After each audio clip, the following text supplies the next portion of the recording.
Hello commandos, welcome to ABS classes Bharat online classes. हम बात कर रहे हैं क्लास 9th के 5वें अध्याय के बारे में, जिसका नाम है जीवन की मौलिक इकाई। फर्स्ट पार्ट आपने देख ही ली होगी। उसमें हमने कुछ खोज और कोशिका की खोज किसने की, जो कोशिका पैसा से पहले दिखी थी, उसकी संरचना कैसी थी, ऐसे बहुत सारी बातें हमने की थी। इस अध्याय में यानी इस पार्ट में हम आपको जो क्वेश्चन दिए थे उस क्वेश्चन को सॉल्व करेंगे। तो वो क्वेश्चन बहुत इंपॉर्टेंस है, आप उसे सॉल्व खुद से करिए, और नहीं आए तो ये वाले पार्ट में आप देख सकते हैं। तो देखो, अगर मैं बात करूं जो मैंने आपको क्वेश्चन दिए थे उसकी, तो यहाँ पे हम देखते हैं। मैंने बोला कि अगर वर्ल्ड की बात करें तो वर्ल्ड में सबसे छोटी जो कोशिका होती है, सबसे छोटी कोशिका, पूरे दुनिया की बात कर रहे हैं, तो सबसे छोटी जो कोशिका होती है किसकी होती है? माइकोप्लाज्मा की होती है। किसकी होती है फ्रेंड्स? माइकोप्लाज्मा की। और सबसे बड़ी कोशिका होती है, सबसे बड़ी ना, जो सबसे बड़ी कोशिका होती है वो किसकी होती है? शुतुरमुर्ग के अंडे की होती है। तो शुतुरमुर्ग का अंडा अगर पूछा जाए कि सबसे बड़ी कोशिका किसकी होती है, तो आप क्या कहेंगे? शुतुरमुर्ग का अंडा। और बात करें सबसे छोटी कोशिका की, सबसे छोटी कोशिका किसमें? हमारे शरीर में, यानी मानव में सबसे छोटी कोशिका की बात करते हैं तो वो होता है शुक्राणु। सबसे बड़ी कोशिका पूछा है किसमें? मानव में, तो वो क्या होते हैं? अंडाणु होते हैं। क्या होते हैं? अंडाणु।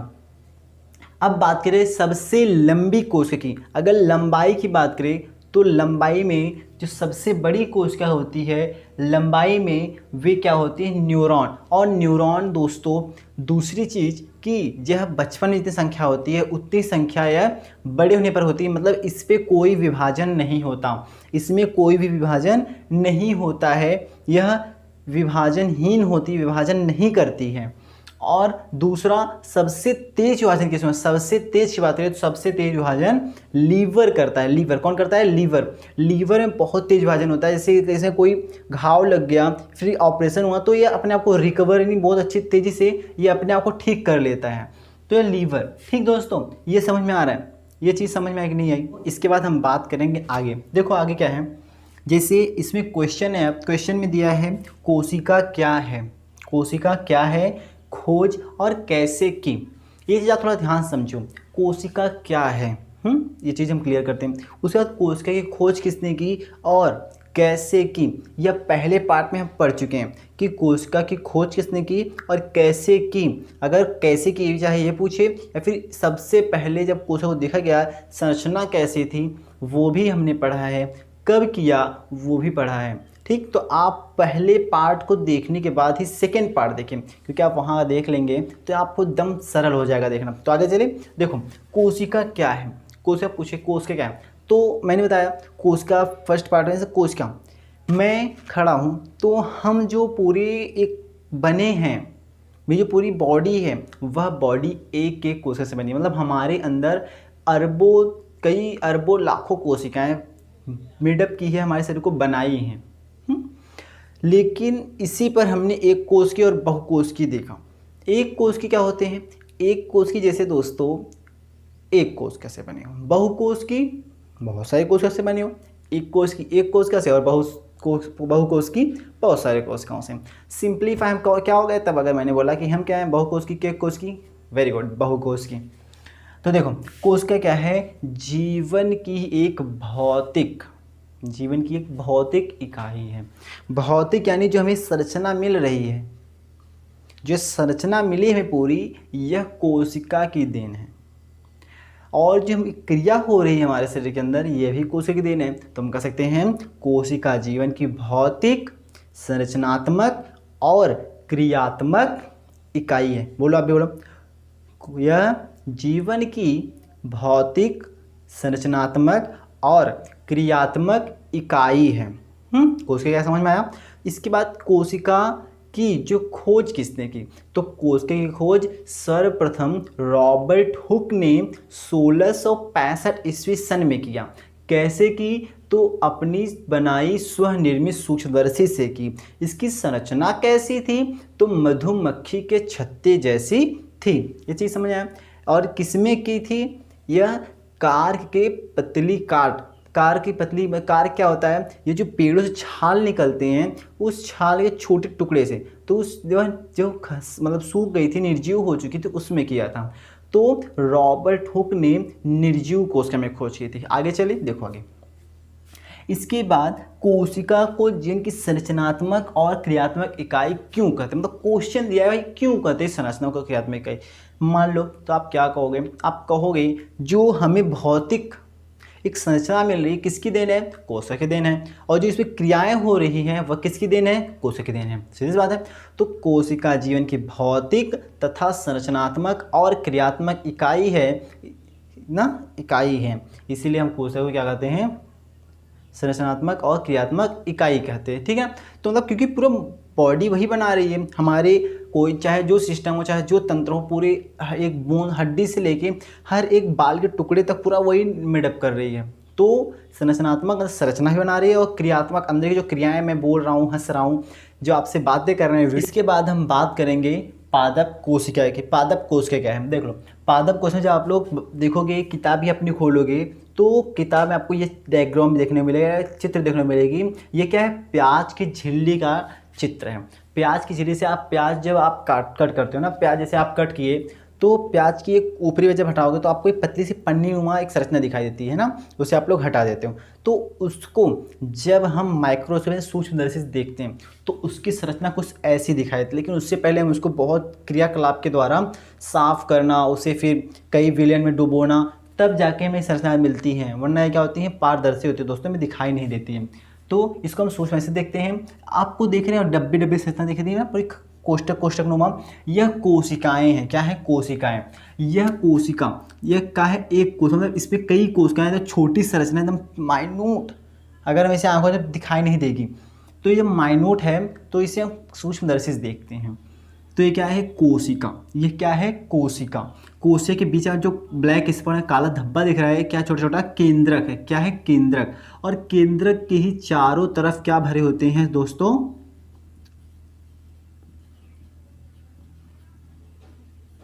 जीव द्रव्य भरे होते हैं। क्या भरे होते हैं, जीव द्रव्य। क्या होते हैं, जीव द्रव्य। तो ये पादप कोशिका। पादप कोशिका की हम और भी जानकारी आगे लेंगे, तो अभी हम बस इतना समझते हैं। फिर आगे देखो दोस्तों, आगे क्या होता है। ये क्या है, जंतु में अनेक प्रकार की कोशिकाएं, जैसे हम में हो गई, जंतुओं में हो गई, उसमें जो अनेक प्रकार की कोशिकाएं हैं, कुछ अनेक कोशिकाएं हम देखते हैं। तो देख लो कोशिका क्या होती हैं।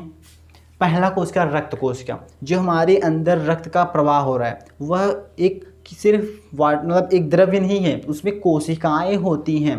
3 प्रकार की कोशिकाएं, जैसे WBC, RBC, प्लेटलेट। आपने बहुत बार सुना होगा, भाई मेरे अंकल को डेंगू हो गया, जो मेरा भाई था उसे डेंगू हो गया ना, तो उसे पपीते का, मतलब बहुत सारे मेडिसिन होते हैं, फिर कुछ घरेलू होते हैं, तो वह कुछ करते हैं, वो बाद में आप देख लेना घर पे। तो डेंगू हुआ, प्लेटलेट्स कम हो गए, टाइफाइड हुआ, वहाँ पे कुछ कम हो गए। तो ये सब चीज़ें जो हो रही हैं, आप सुन रहे हो, RBC कम हो गया, WBC कम हो गया, प्लेटलेट कम हो गया, तो क्यों कम हुआ, हमारे अंदर डिजीज़ हैं।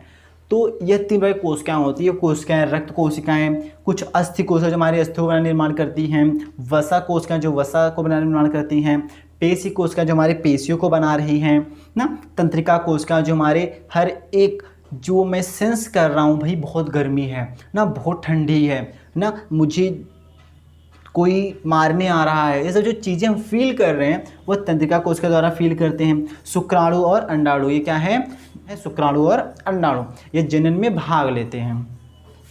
ये चीज़ समझ में आई।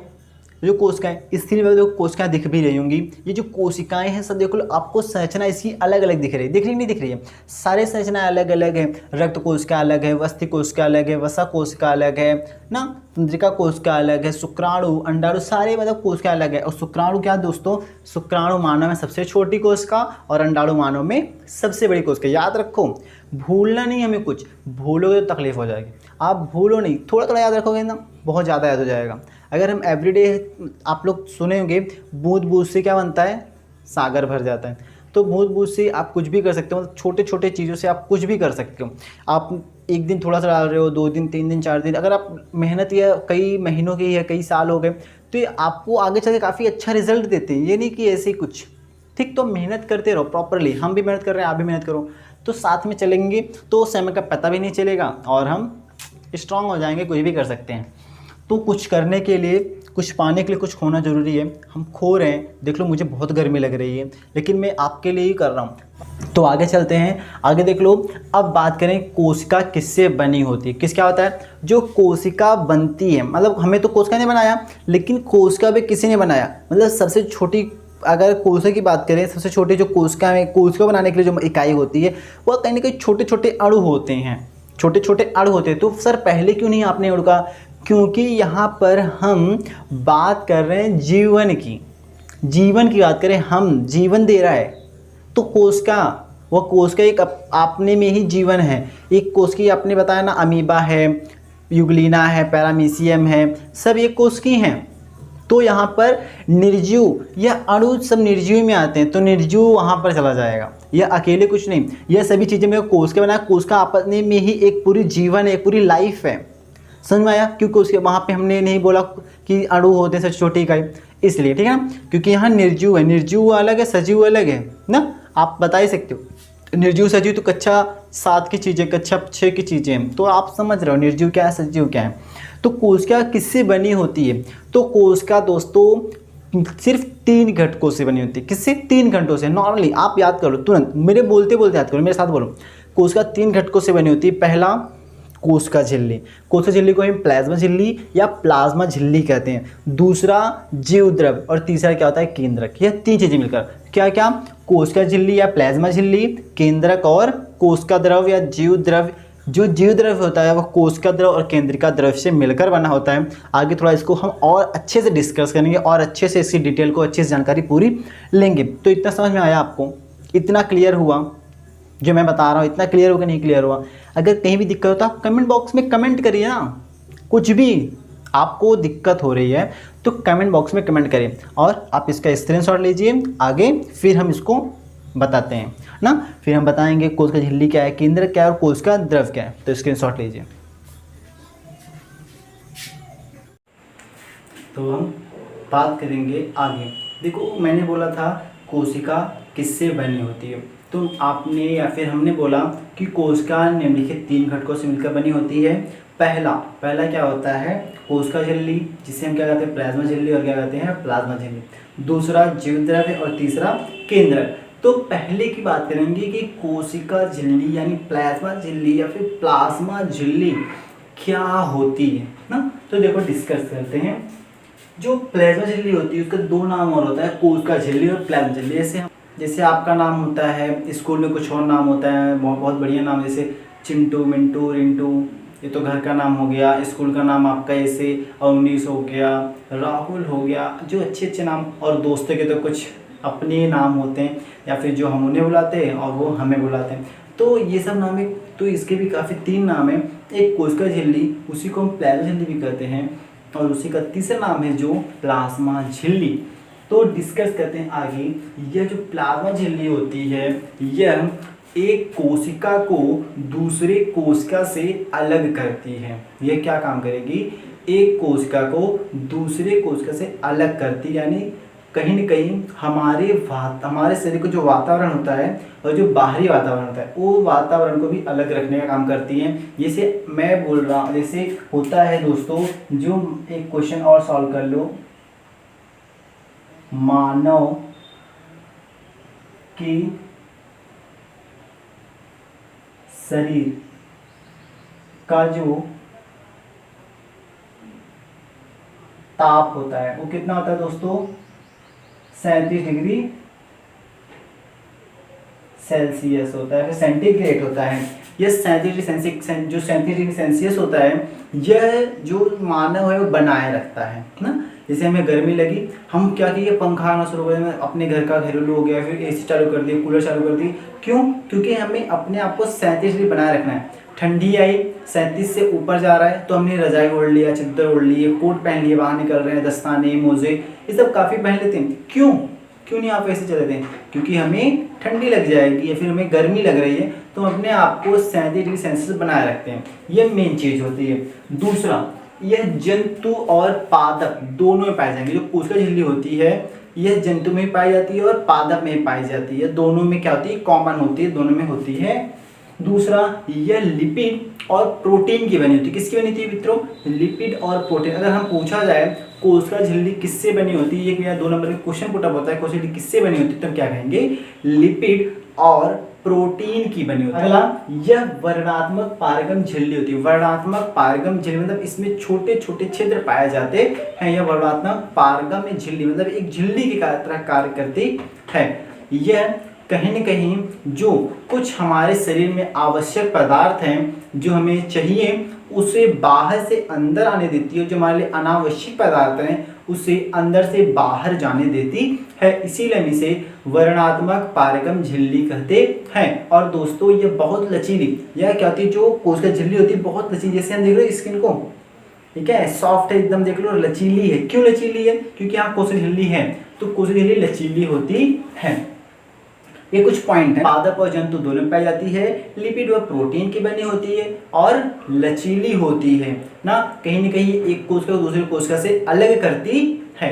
एकदम नॉर्मल ना, एकदम साधारण है। अगला देखो आप, अब जो पदार्थों का संचार होता है ना, जैसे हमने पानी पिया, पानी पीने के साथ हमारे अंदर ऑक्सीजन गया, हाइड्रोजन गया, यानी पूरा H2O गया। H2O का अंदर क्या होगा, विखंडन होगा, टूटेगा, H+OH- टूटेगा। तो हमें रसायन विज्ञान पढ़ना है, लेकिन आप समझ लो दोनों हर जगह इसकी जरूरत पड़ रही है। तो जो हमने लिया तो ऑक्सीजन मिला, हमें हाइड्रोजन मिला, तो कहीं ना कहीं किसका कार्य कर रहा है, कौन ले जा रहा है इसे, हीमोग्लोबिन। जो आरबीसी में हीमोग्लोबिन है वह ऑक्सीजन को ले जा रहा है, प्रत्येक कोशिकाओं में ले जा रहा है। क्यों ले जा रहा है, कहीं न कहीं हमारे शरीर को ऊर्जा प्रदान करने के लिए। किस लिए, हमारे शरीर को ऊर्जा प्रदान करने के लिए। समझ में आ रहा है ना, हमारे शरीर को ऊर्जा प्रदान करने के लिए। उसी प्रकार जो पदार्थों का अगर जो आवागमन है, संचार है ना, अगर मैं बोल रहा हूं कि मैं ऑक्सीजन लिया किसके द्वारा, श्वसन के दौरान ना, तो एक क्वेश्चन बहुत अच्छा पुटअप होता है, क्यों नहीं हमारे श्वसन में और अन्य गैसें जाती है, सिर्फ ऑक्सीजन ही क्यों जाती है। आप वीडियो को ही पॉज करिए और इसे सोचिए और एक कॉपी पे लिखिए, अपने हिसाब से पहले बनाइए, क्वेश्चन के आंसर को बनाइए, आंसर बनाने के बाद फिर आगे आप वीडियो को प्ले करिए और फिर सुनिए। अब देखो मैं बोल रहा हूं, क्यों नहीं जब हम श्वसन के दौरान, हमारे श्वसन के दौरान सिर्फ ऑक्सीजन ही अंदर जाती है, क्यों नहीं अन्य गैसें जाती हैं। तो बहुत अच्छा क्वेश्चन है बहुत, और इसका जो आंसर है बहुत एकदम नॉर्मली अगर एक बार समझा दिया तो आपको कभी भूलेगा भी नहीं।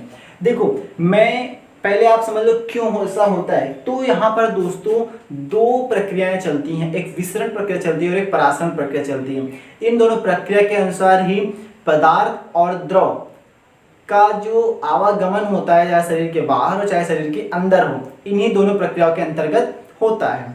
ये चीज क्लियर हुई, इन्हीं दोनों प्रक्रियाओं के अंतर्गत होता है। तो एक प्रक्रिया है आपका विसरण और दूसरा प्रक्रिया आपका परासरण। एक प्रक्रिया क्या है आपका विसरण और एक प्रक्रिया क्या है परासरण। विसरण प्रक्रिया क्या है, इस प्रक्रिया के अंतर्गत पदार्थों का जो गति होती है वह उच्च सांद्रता से निम्न सांद्रता की ओर होती है। किससे किस तरफ, उच्च से निम्न की तरफ। जैसे अगर हम झूले मेले में गए तो मेले में आप लोग स्लाइडिंग देखे हो, स्लाइडिंग से हम फिसल के नीचे आते हैं। क्या हम कहीं फिसल के ऊपर जाते हैं क्या, ऐसा सुने कि मैं नीचे बैठा और फिसल के ऊपर चला गया, ऐसा नहीं होता। हम ऊपर बैठे और ऊपर से फिसल कहाँ चले आए, नीचे आए, तो यह उच्च से निम्न की तरफ। यहाँ भी वही कुछ प्रक्रिया चल रही है। विसरण प्रक्रिया के अंतर्गत पदार्थों की गति होगी वो उच्च सांद्रता से निम्न सांद्रता की तरफ होती है। तो इसका बहुत अच्छा उदाहरण है श्वसन। श्वसन के अंतर्गत जब हम ऑक्सीजन लेते हैं, जैसे माना कि हमारा शरीर है और यह वातावरण है। वातावरण में क्या होता है, ऑक्सीजन और हाइड्रोजन दोनों होते हैं, ऑक्सीजन और कार्बन डाइऑक्साइड दोनों होते हैं। अब देखो तब नॉर्मली पॉइंट का सवाल है, मैं बोल रहा हूं विसरण प्रक्रिया के अंतर्गत उच्च सांद्रता से निम्न सांद्रता की ओर गति होती है।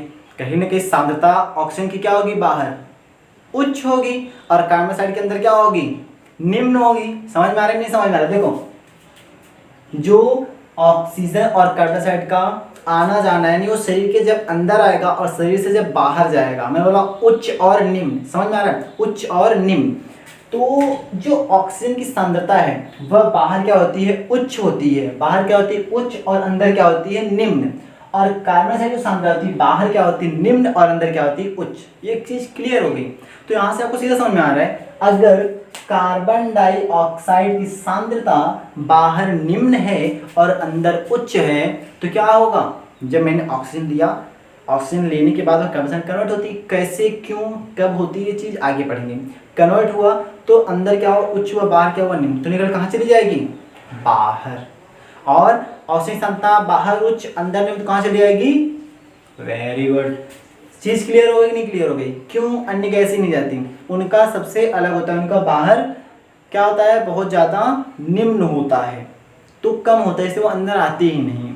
ठीक, या फिर और कुछ भी होगा तो इसलिए वो अंदर या बाहर नहीं आती जाती हमारे शरीर के। तो ये तो विसरण हो गया, विसरण समझ में आ गया होगा।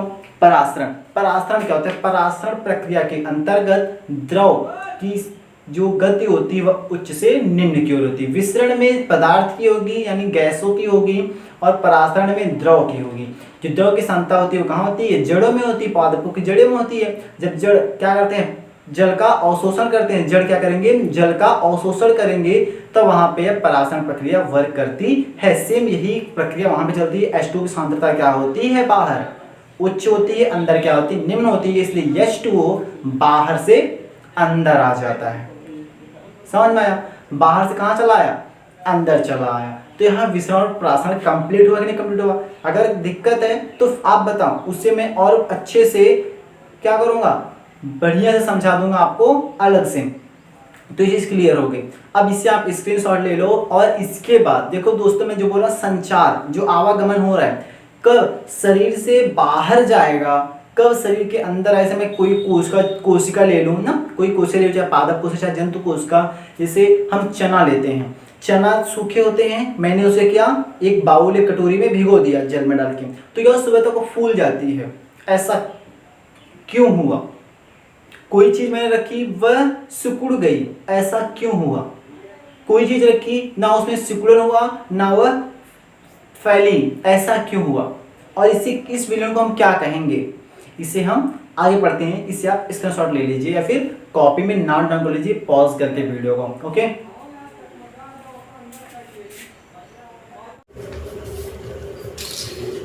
तो इसके पहले हमने क्या देखा कि कोशिका झिल्ली क्या होती है ना। कोशिका झिल्ली आपको शायद से समझ में आ गया होगा कि कोशिका झिल्ली क्या होता है।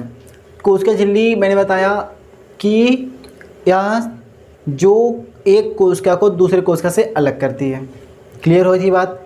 यह जंतुपाद दोनों में पाई जाती है, यह भी पता चला। यह लचीली होती है, साथ ही साथ यह क्या होती है? वर्णात्मक पारगम झिल्ली होती है ना, जो कुछ अनावश्यक और आवश्यक, अनावश्यक को बाहर भेज देगी और अनावश्यक को अंदर आने भी नहीं देगी, और आवश्यक को अंदर आने देती है और बाहर जाने नहीं देती है। ये चीज़ क्लियर हुई थी। अब आगे पढ़ेंगे कि जो हमने बोला कि आवागमन के आधार पर या संचार के आधार पर जो पदार्थों का प्रकार थे, विधि थी, वो दो प्रकार पढ़े। एक विसरण पढ़ा और एक परासरण पढ़ा। कि विसरण में क्या होता है? कुछ पदार्थ क्या होते हैं? उच्च सांद्रता से निम्न सांद्रता की गति करते हैं। लेकिन भैया ये सांद्रता क्या है? ये चीज़ क्लियर करें कि सांद्रता क्या है। सांद्रता समझ में नहीं आया। उच्च निम्न समझ में आ गया। उच्च मतलब जो काफ़ी ऊंचा हो, और निम्न मतलब जो निम्न हो। तो लेकिन ये सांद्रता शब्द कुछ क्लियर नहीं हुआ था, तो सांद्रता को ही हम थोड़ा सा और डिटेल में देखते हैं कि सांद्रता शब्द होता क्या है।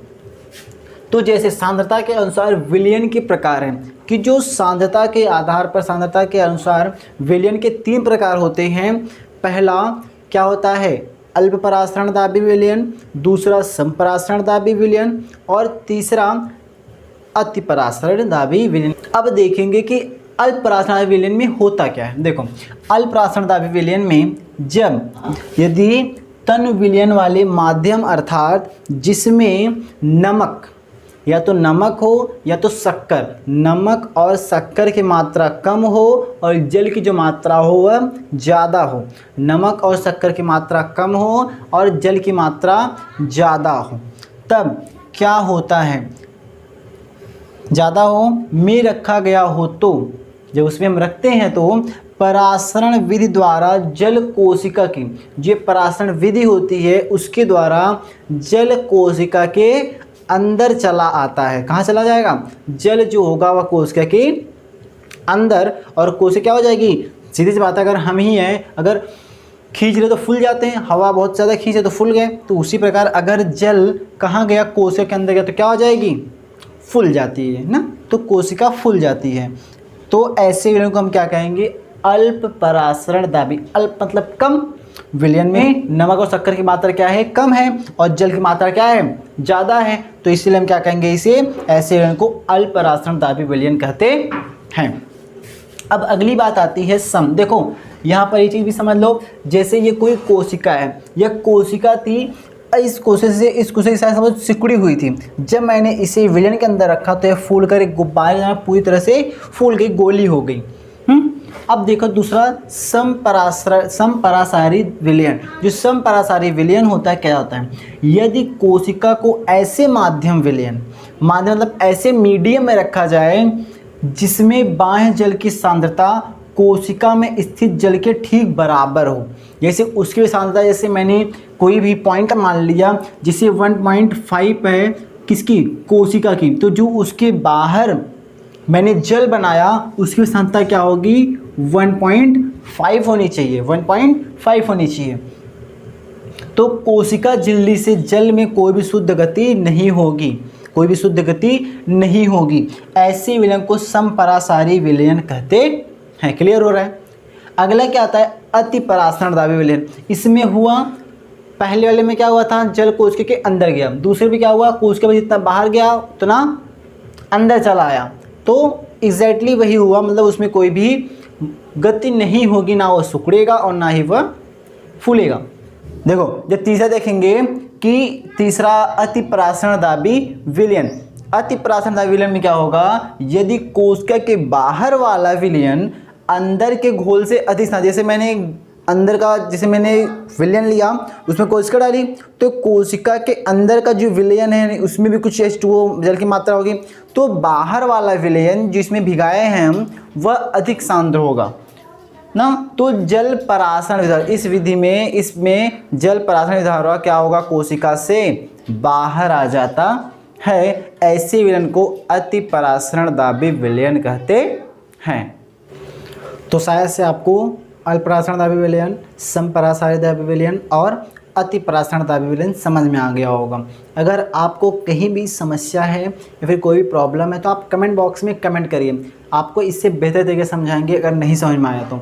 लेकिन आप जितने भी टिप्स या फिर टॉपिक्स बताए जा रहे हैं आप उनको नोट्स में ज़रूर नोट डाउन करें, क्योंकि आगे चलकर आपके 10th 11th 12th या फिर आगे जब आप तैयारी करते हैं कहीं ना कहीं क्वेश्चन काफ़ी अच्छे पुटअप हो जाते हैं यहाँ से, लेकिन आपके सही नॉलेज के ना होने से आप वहाँ पर नहीं कर पाते हो। तो इसीलिए आप बेहतर तरीके से अपने नोट्स को बनाते चलें जिससे आगे आपको चलकर परेशानी ना हो। तो मिलते हैं इसके अगली वीडियो में, क्योंकि वीडियो काफ़ी लंबी हो जाएगी।